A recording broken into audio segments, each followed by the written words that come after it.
Hello and welcome back to my channel. Today we will see aggregation in Java.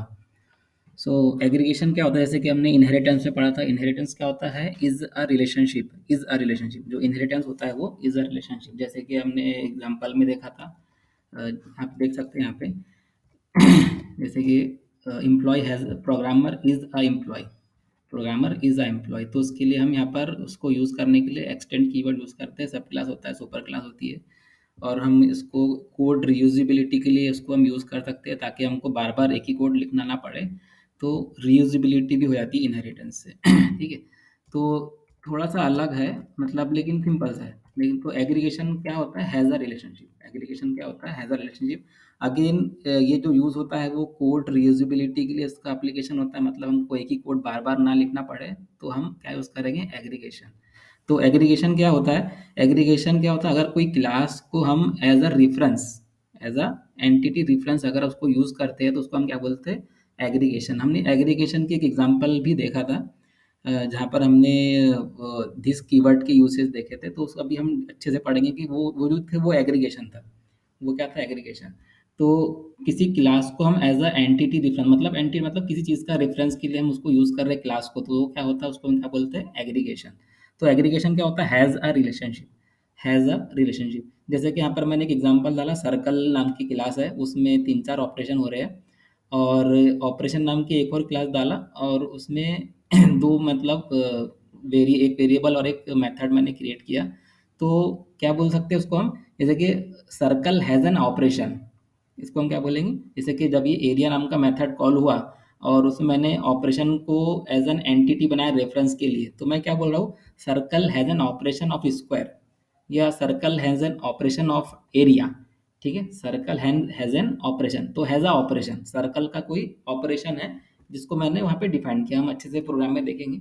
एक और example हो सकती है, मतलब बहुत सारे एम्प्लॉय है किसी कंपनी में, तो वो काम कर रहे हैं कहीं ना कहीं, तो उनका कहीं ना कहीं ठिकाना होगा, कहीं ना कहीं रहते होंगे. तो उसको हम क्या बोलेंगे? Employee has a address.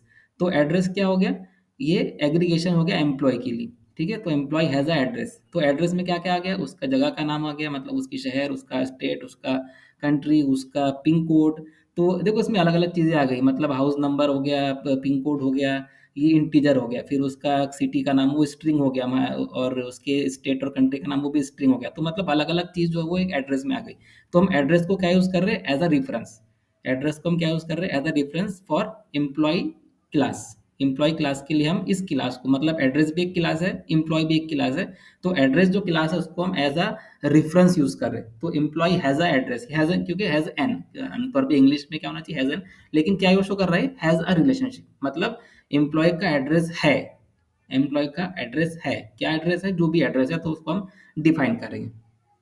ठीक है. तो होप आपको ये समझ में आ गया एग्रीगेशन क्या होता है. एग्रीगेशन क्या है? एज अ रिलेशनशिप, मतलब अगर हम किसी क्लास को एज अ रेफरेंस यूज कर रहे हैं, किसी रेफरेंस, वैसे कि यहाँ पर एड्रेस नाम की क्लास है, उसको हम रेफरेंस यूज कर रहे हैं, तो ये चीज़ क्या हो गई? एग्रीगेशन. ऑपरेशन नाम की क्लास है, वो सर्कल नाम की क्लास के लिए उसको हम एज अ रेफरेंस यूज कर रहे हैं. किसको? ऑपरेशन नाम की क्लास को. ऑपरेशन भी एक क्लास है, सर्कल भी एक क्लास है, तो ऑपरेशन नाम की क्लास को मैं क्या यूज कर रहा हूँ? As a reference. तो ये क्या हो गया? Has a relationship. तो इसको क्या बोलेंगे? एग्रीगेशन. ठीक है. और मुझे ये, क्योंकि ऑपरेशन में जो भी जितने भी मेथड या वेरिएबल है उसको मुझे बार बार नहीं लिखना है, तो ये क्या हो गया? कोड की रीयूजिबिलिटी, मतलब कोड को मैं एक ही बार यूज लिख रहा हूँ, लेकिन यूज बार बार कर रहा हूँ, जितने चाहे उसको उतने बार मैं यूज कर सकता हूँ. तो मतलब यहाँ पर कोडिंग का टाइम बचेगा, कोडिंग की स्पेस बचेगी, जो चीज़ बच सकती है वो सब चीज़ बचेंगी. तो यहाँ पर कोड की रीयूजिबिलिटी हो जाती है. ठीक है. ना एग्जाम्पल देख लेते हैं, यही वाली सर्कल और ऑपरेशन वाली. इसके बाद में दूसरा प्रोग्राम हम देखेंगे एम्प्लॉय वाला. ठीक है. तो हमने यहाँ पर क्या किया? एक ऑपरेशन नाम की क्लास क्रिएट की है, जिसमें स्क्वायर वाला मेथड परफॉर्म हो रहा है, मतलब जो भी ये वेरिएबल, जैसे कि इंट स्क्वायर, तो ये इसका रिटर्न टाइप क्या? इंटीजर. और ये एक पैरामीटर लेता है एन, जो कि एक इंटीजर टाइप का है. ठीक है. और ये रिटर्न करेगा इसका स्क्वायर, मतलब जो भी यहाँ पर आ रहा है एन, यहाँ पर आ रहा है, तो उसका एन का स्क्वायर ये रिटर्न करेगा, जहाँ पर भी इस मेथड को हम यूज़ करेंगे, जहाँ पर भी ये मेथड यूज़ आ रहा है, वहाँ पर ये इसकी वैल्यू रिटर्न कर देंगे. ठीक है. फॉर एग्जांपल अगर 5 भेजता तो 5 इंटू 5 25, तो 25 ये रिटर्न करेंगे. ठीक है. उसी तरह से मैंने सर्कल नाम की क्लास बनाया, यही आपका फाइल का नाम है, चाहे तो इसका नाम, अगर आपने इसके पहले सर्कल नाम की क्लास को यूज़ किया है तो सर्कल 1 2 3 या जो भी आपको नाम देना दे सकते हैं, या दूसरा कुछ नाम दे दीजिए। ठीक है, तो मैंने एक क्लास बनाया, क्रिएट किया सर्कल नाम की, यही आपकी फाइल का नाम है, क्योंकि इसी के अंदर आपका मेन मेथड है। ठीक है, ये आपकी फाइल का नाम है, ये आपकी फाइल का नाम नहीं रहेगा। फाइल का नाम क्या रहेगा? सर्कल, क्योंकि इसके अंदर आपका मेन मेथड है। ठीक है, आपका मेन मेथड जिस क्लास में रहेगा वो आपकी फाइल का नाम है। अगर आपने पब्लिक कीवर्ड यूज़ किया है तो आपको फाइल का नाम यही रखना पड़ेगा। ठीक है, अगर आप पब्लिक नहीं लिखते तो कुछ भी नाम डाल सकते हैं। ठीक है, तो इतना कुछ कंपल्सरी नहीं है कि जिस क्लास में आपका मेन मेथड रहेगा वही आपकी फाइल का नाम रहेगा। लेकिन अगर आपने पब्लिक कीवर्ड यूज़ किया है उस क्लास के पहले, और उस क्लास में आपका मेन मेथड है, तो आपको फाइल का नाम यही रखना पड़ेगा जो आपने क्लास का नाम डिक्लेयर किया है। ठीक है, अगर आप पब्लिक कीवर्ड यूज़ नहीं करेंगे तो आप कुछ भी नाम डाल सकते हैं फाइल का। ओके, तो मैंने, हाँ, तो देखेंगे अच्छे से, बात से पढ़ेंगे हम, मतलब फाइल का नाम क्या क्या हो सकता है। ठीक है, तो पब्लिक क्लास सर्कल सर्कल नाम की मैंने क्लास क्रिएट किया, जिसमें देखो मैंने यहाँ पर ऑपरेशन का मैंने ऑब्जेक्ट बनाया ओपी। ठीक है, और उसको मैंने डिफाइन भी कर दिया। तो जिस तरह से हम किसी क्लास को किसी क्लास का ऑब्जेक्ट क्रिएट करते, वही काम यहाँ पर हुआ है, operation OP equal to new operation. तो ये ऑपरेशन का ऑब्जेक्ट क्रिएट हो गया। तो मैंने अभी इसको कॉल नहीं किया, तो कॉल भी नहीं होगा। ठीक है, जब तक कि मेथड को हम कॉल नहीं करते, जब तक कि वो कॉल नहीं होता। आपका वो जो है कंस्ट्रक्टर है, वो तो कंस्ट्रक्टर का, जैसे आप कंस्ट्रक्टर तो खुद ब खुद कॉल हो जाता है, जैसे आप क्लास का ऑब्जेक्ट बनाएंगे तो खुद ब खुद क्या होगा, क्लास का कंस्ट्रक्टर कॉल हो जाएगा। तो मैंने मेथड को अभी कॉल नहीं किया, तो ये कॉल होगा भी नहीं। ठीक है, और मैंने इस सर्कल क्लास में एक वेरिएबल डिक्लेयर किया, डबल पाई। पाई जो है एक वेरिएबल है, जो जिसका टाइप जो है वो डबल है, तो 3.14 मैंने उसको असाइन कर दिया। आप यहाँ पर फ्लोट भी ले सकते हैं, डबल भी ले सकते हैं। जनरली जो पाया रहता है उसके पहले डबल लिखा जाता है, तो हमने पाई लिख दी है। ठीक है, सो पर डबल पाई, डबल क्या होता है? फ्लोट का एक फ्लोटिंग टाइप नंबर का एक टाइप है डबल। जैसे फ्लोट में हमने देखे थे डेटा टाइप्स में, फ्लोट, डबल, दो दो टाइप होते हैं। तो डबल, ठीक है। उसमें फिर एक और मैंने मेथड क्रिएट किया एरिया नाम का, जिसका रिटर्न टाइप क्या है? डबल। ठीक है, एरिया नाम का मेथड है जिसका रिटर्न टाइप क्या है? डबल है। और ये एक पैरामीटर लेता है रेडियस, रेडियस नाम का वेरिएबल है जिसका टाइप क्या है? इंट। ठीक है, और मैंने एरिया नाम के मेथड को मैंने डिफाइन किया यहाँ पे, एक आर एस नाम का वेरिएबल लिया, आर स्क्वायर, जिसका टाइप क्या है? इंट। ठीक है, इस वेरिएबल का टाइप क्या है? इंट है। ये एरिया नाम के मेथड का वेरिएबल है, आर एस। और ओपी डॉट ऑपरेशन, देखो ओपी डॉट स्क्वायर नाम का मेथड अब कॉल हो रहा है। ठीक है, अब मैंने ओपी का ऑब्जेक्ट बनाया, और मैं क्या कर रहा हूँ, स्क्वायर को मुझे कॉल करना, इन्वोक करना, मैं क्या करूँगा? Object dot method. ठीक है, ये हम हमेशा करते हैं, तो ऑब्जेक्ट डॉट मेथड। तो ऑब्जेक्ट क्या है? ऑपरेशन का ओपी, और स्क्वायर नाम के मेथड को मैंने कॉल किया रेडियस से। ठीक है, तो जो भी रेडियस यहाँ पर आएगा, जब भी ये एरिया वाला मेथड कॉल होगा तो वो वैल्यू रेडियस में आ जाएंगी। ठीक है, तो अभी ये एरिया नाम का मेथड कॉल नहीं हुआ है, तो जब भी ये एरिया वाला मेथड कॉल होगा तो ये स्क्वायर वाला मेथड भी कॉल हो जाएगा। फिर जो भी वैल्यू रहेंगी वो रिटर्न आएंगी, वो आर एस में सेव हो जाएंगी, और ये वैल्यू रिटर्न होंगी जहां पर ये आपका मेथड कॉल हुआ है। एरिया नाम का मेथड जहां पर कॉल होगा, ये value P I into R S, R S मतलब आर स्क्वायर। ठीक है, आर एस मतलब आर स्क्वायर। ठीक है, रेडियस का स्क्वायर, मतलब इसका फुल फॉर्म क्या हो सकता है? रेडियस का स्क्वायर। ठीक है, ऐसा कुछ जरूरी नहीं कि रेडियस का स्क्वायर है, मैं मत बता रहा आपको। तो ये रेडियस का स्क्वायर हो सकते हैं, मैंने अपने शॉर्ट के लिए नाम डाल दिया आर एस। ठीक है, आप आर स्क्वायर भी लिख सकते हैं, स्क्वायर ऑफ आर भी लिख सकते हैं, जो चाहे आप वेरिएबल का नाम डाल सकते हैं। मैंने आर एस लिख दिया, आर एस लिख दिया। ओके, तो ये जब भी एरिया नाम का मेथड कॉल होगा तो ये वैल्यू कहाँ पर रिटर्न आएंगी? आर एस की, जो भी वैल्यू एरिया में आएंगी वो उसमें सेव हो। सो जब भी ये एरिया नाम का मेथड कॉल होगा तो वो वैल्यू वहाँ पर रिटर्न आएंगी, जो कि P I pi into R S. Now आपका मेन मेथड, वहाँ पे मैंने सर्कल का ऑब्जेक्ट किया, इंस्टेंस क्रिएट किया सी। ठीक है, circle C equal to new circle, और मैंने रिजल्ट नाम का एक वेरिएबल लिया, और मैंने क्या किया? अभी एरिया को कॉल किया, तो एरिया को कॉल किया तो ये एक इंटीजर लेता है 5, तो ये 5 नाम का इंटीजर लेगा। ठीक है, सी डॉट एरिया, और आपके रेडियस में वो सेव हो जाएगा, मतलब रेडियस की वैल्यू क्या हो जाएंगी? 5। तो radius R S equal to OP dot square radius. तो अभी ये ओपी डॉट स्क्वायर से ही आपका स्क्वायर मेथड कॉल हुआ, एंड एन की वैल्यू यहाँ पर क्या है? रेडियस की वैल्यू क्या है? 5। तो यहाँ पर क्या है? 5 इंटू 5, 5 स्क्वायर यहाँ पर रिटर्न होगा। कहाँ पर रिटर्न होगा? जहाँ पर स्क्वायर से, यहाँ पर हमने स्क्वायर को कॉल किया, तो ये वैल्यू यहाँ पर रिटर्न आई, तो आर एस इक्वल टू क्या हो जाएगा आपका? 25।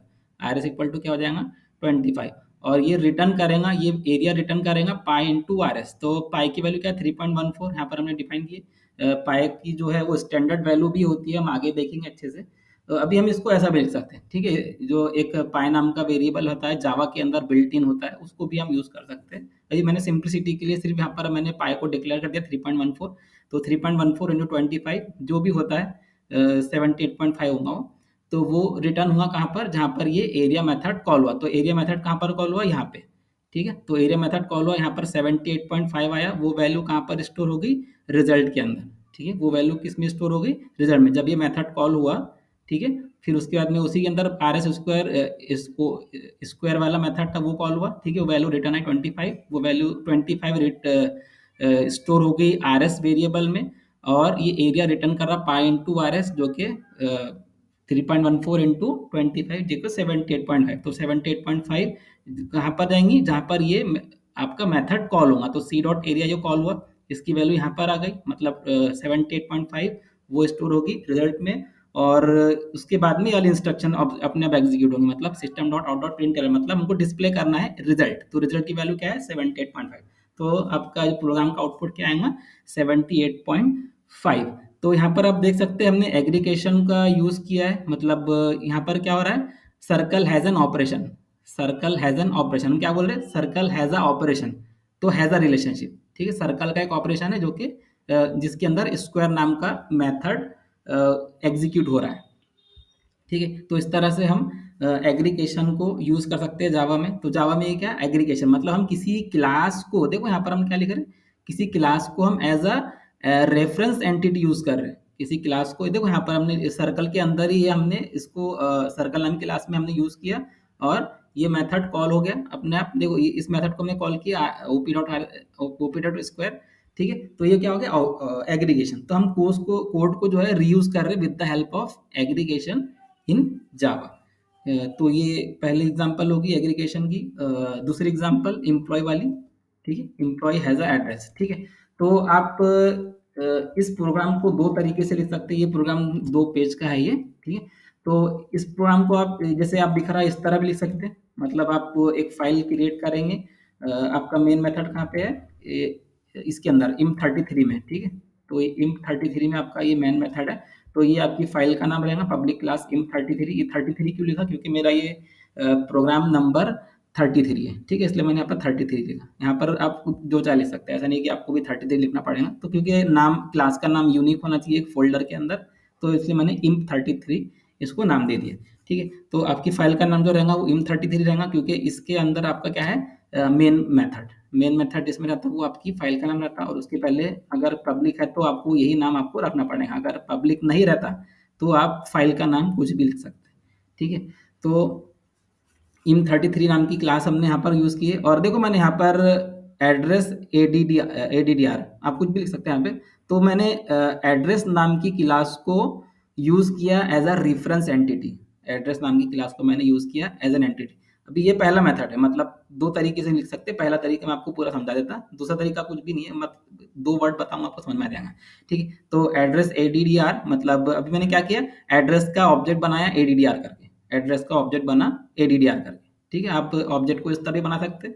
फिर उसके बाद में, मतलब जहाँ पर ADDR हम डिफाइन कर रहे हैं वहाँ पर हम न्यू कीवर्ड यूज करेंगे, ठीक है? वैसा भी कर सकते हैं, जैसा भी आप क्या कर सकते हैं, ठीक है? तो इस तरह से भी आप यहाँ पर ऑब्जेक्ट को क्रिएट कर लिया हमने, एड्रेस नाम का ADDR नाम का मैंने ऑब्जेक्ट क्रिएट किया एड्रेस क्लास का। तो ये आपकी एड्रेस क्लास है, उसमें 3 वेरिएबल है स्ट्रिंग वाले, स्ट्रिंग टाइप के, सिटी, स्टेट और कंट्री, ठीक है? और इसमें मैंने एक कंस्ट्रक्टर यूज किया। तो एड्रेस का कंस्ट्रक्टर है, मतलब जब भी ये इसका ऑब्जेक्ट क्रिएट होगा तो अपने आप क्या होगा, ये कॉल हो जाएगा, क्योंकि ये कंस्ट्रक्टर है। कंस्ट्रक्टर जो है वो इम्प्लिसिटली कॉल होता है, ठीक है? और आपका जो मेथड होता है वो एक्सप्लिसिटली कॉल होता है, मतलब मेथड जो रहेगा वो क्या रहेगा, मेथड जो रहता है उसको हमको कॉल करना पड़ेगा, और कंस्ट्रक्टर को कॉल करने की जरूरत नहीं है, वो खुद ब खुद कॉल हो जाएगा। इम्प्लिसिटली का मतलब खुद ब खुद, ठीक है? तो मैंने उसमें 3 वेरिएबल, मैंने यहाँ पर दिस कीवर्ड को यूज किया। तो दिस कीवर्ड क्या है, दिस सिटी मतलब वो रेफर करेगा इस सिटी को, और दिस स्टेट वो रेफर करेगा इसको, दिस कंट्री रेफर करेगा इस कंट्री को, ठीक है? और ये जो सिटी स्टेट कंट्री है वो जब भी ये कंस्ट्रक्टर कॉल होगा तो वो वैल्यू यहाँ पर आ जाएंगी, ठीक है? जो भी वैल्यू से वो कॉल हो रहा है, अभी हमने वैल्यू डाले नहीं है, ठीक है? अभी कॉल नहीं होगा, क्योंकि जब तक कि इसको वैल्यू देंगे नहीं तब तक कि ये कॉल नहीं होगा, ठीक है? हम आगे में जाके इसको कॉल करेंगे, ठीक है?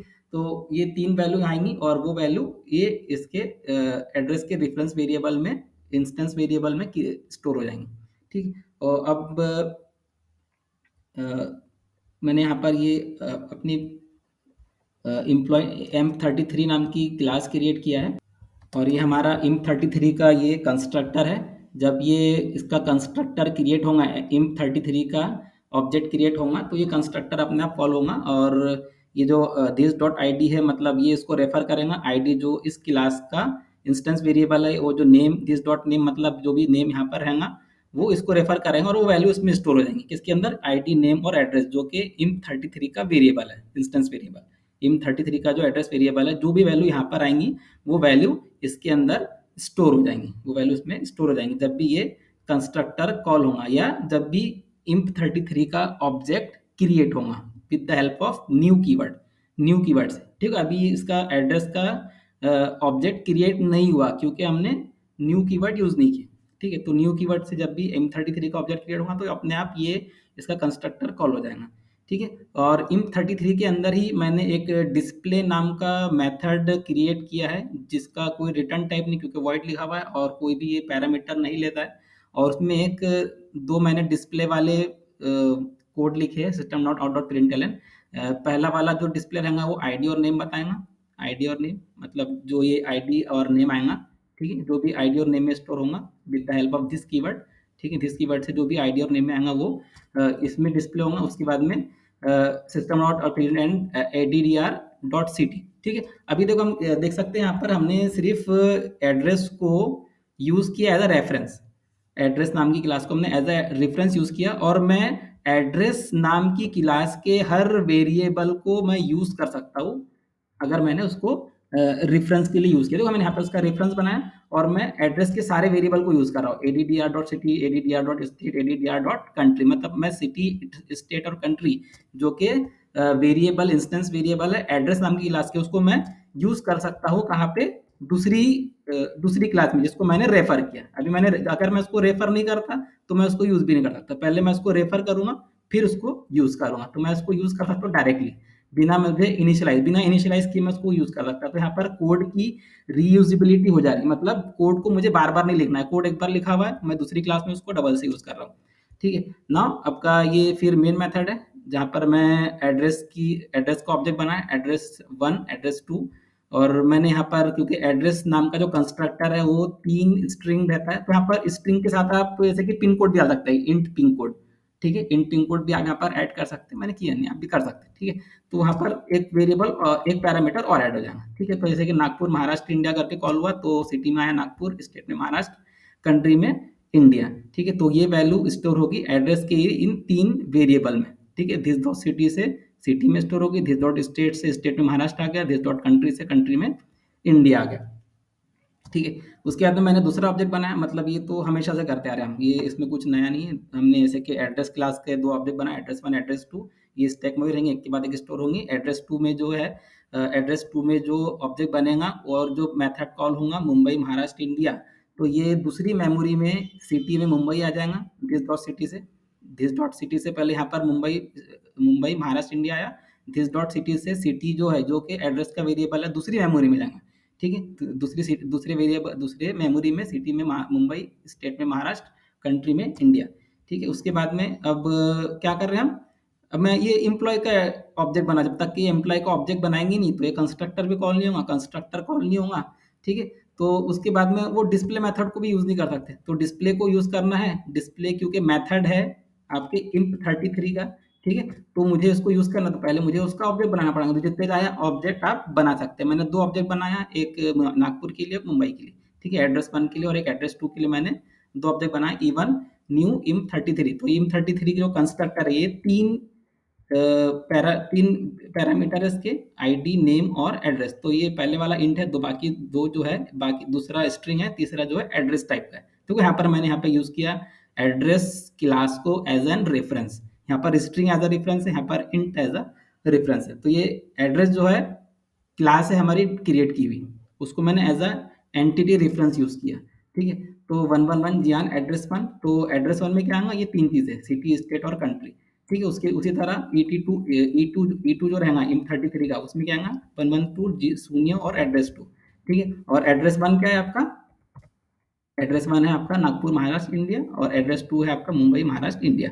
ठीक है, तो इवन डॉट डिस्प्ले करेंगे तो ये आपका मेथड, जो डिस्प्ले नाम का मेथड है जो कि IMP33 का मेथड है, वो कॉल हो जाएगा, और ये प्रिंट करेगा आईडी नेम, मतलब आईडी क्या है 111 जियान, फिर उसके बाद में दूसरा वाला प्रिंट होगा नागपुर महाराष्ट्र इंडिया। उसी तरह से ई टू डॉट डिस्प्ले से क्या होगा, आईडी क्या रहेगा 112 जियान सुनियो, और सिटी क्या है मुंबई महाराष्ट्र इंडिया। तो इस तरह से हम एग्रीगेशन को यूज कर सकते हैं। तो यहाँ पर हमने यूज किया एज अ, यहाँ पर दो जगह दिख रहा है, एक तो हमने मेथड कंस्ट्रक्टर को कॉल करने के लिए भी किया, और यहाँ पर इंस्टेंस क्रिएट करने के लिए भी हमने एड्रेस नाम की क्लास को यूज किया। तो दो दो जगह हमने एड्रेस नाम की जो क्लास है उसको as a entity reference use किया। अगर आपको ये वीडियो अच्छा लगा तो लाइक कीजिए और चैनल को सब्सक्राइब भी कीजिए। Thank you for watching the video.